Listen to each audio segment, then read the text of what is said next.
Months before the Chase Center will be open as the new home of the Golden State Warriors. And weeks before the Salesforce Transit Center is tentatively scheduled to reopen, this is what traffic is already like in one of the busiest areas of the city, with plenty of Uber and Lyft cars streaming by. What will happen when commuters return to the transit center and sellout crowds descend on Chase, while only 1 mile away, Giants fans rock Oracle. Paul Rose is with the San Francisco Municipal Transportation Agency. We do know that a lot of people are going to be traveling around the areas of the Transit Center and Chase Center. And around the Transit Center, we know in the downtown area, we know there's a lot of congestion. Knowing is one thing. Finding a solution takes time. We should have a plan developed by the end of this year or early next year. That would mean no plan will be in place before the Transit Center's anticipated reopening in June. In cities worldwide, ride-hailing services have gotten ahead of cities. Susan Shaheen is with the Institute of Transportation Studies at UC Berkeley. In responding to it, cities are getting better and better at responding to it, but in terms of planning for it, I don't think they were planning for it. To get a taste of what to expect, I called a Lyft and got in at about 6:50 and then headed towards the Chase Center. We've allowed ourselves 40 minutes to go 2.5 miles for what theoretically would be a 7:30 Warrior game.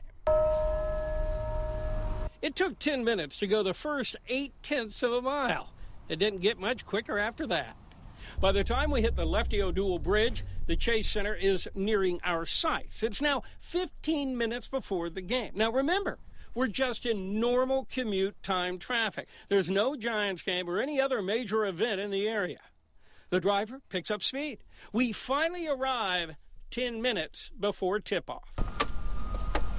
Well, the ride was comfortable, and the driver certainly knew what he was doing. He drove safely. But that 2.5 miles, it wasn't quick.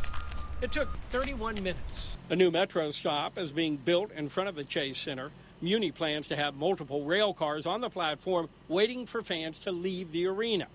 The city is also working with the Warriors to develop a transit plan. The Warriors tell us it agrees with the city that limited curb space should be used as efficiently as possible. One city report calls for an off-site parking lot for ride-sharing services to stage, but no plan is finalized at this time.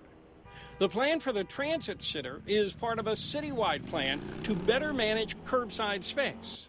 While there, we saw one ride-hailing driver use a crosswalk to pick up passengers. We can't build more curb space, but we can use it better, and we can use it in a more safe manner so that things like TNCs can operate safely on the streets. TNC is another name for ride-hailing service. At Levi's Stadium, the 49ers restrict pickups and drop-offs to parking lot 7 a mile away. The team believes the rideshare program works best when they are located on the outskirts of the stadium to minimize the impact on traffic. Shaheen of UC Berkeley points to Paris as a model. In that city, she says, you can only pick up an Uber or Lyft in a designated spot. So if people are able to walk to a pickup location, that could aid in terms of efficiency with respect to pickup and drop-off. That would lighten traffic, but it would also mean less convenience for passengers. At San Francisco International Airport, ground transportation vehicles make up more than 4 out of 10 cars. Out of that, 80% are Uber and Lyft vehicles. For the first time, UberX and Lyft customers can get picked up from the airport on the roof of the domestic garage. In a few months, the airport says traffic around the terminals has been reduced by more than 20%. Our goal really is to be able to divert about 1/3 of all pickup activity into the garage. Architects are also trying to do their part. The 750,000 square foot, $650 million project in Burlingame, which Facebook will lease, includes specific drop-off locations in the center for ride-hailing services. Another project by Gensler in Los Angeles has room for ride-hailing services to pull into the building on the ground floor. The same area can be repurposed into office space should the needs of the tenants change or the use of cars decrease, as some are predicting.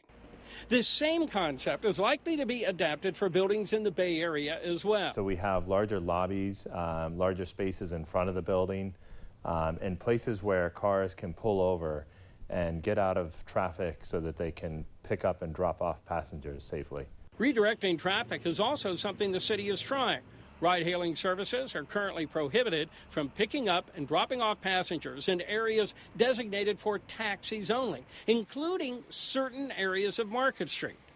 Ultimately, the answer may be to get people out of their private cars. The best way to alleviate congestion in San Francisco is to put more people on transit, and the only way to do that is to make transit more attractive for people who need it. We'll stay on top of this and let you know when the city releases its new traffic plan for Uber and Lyft.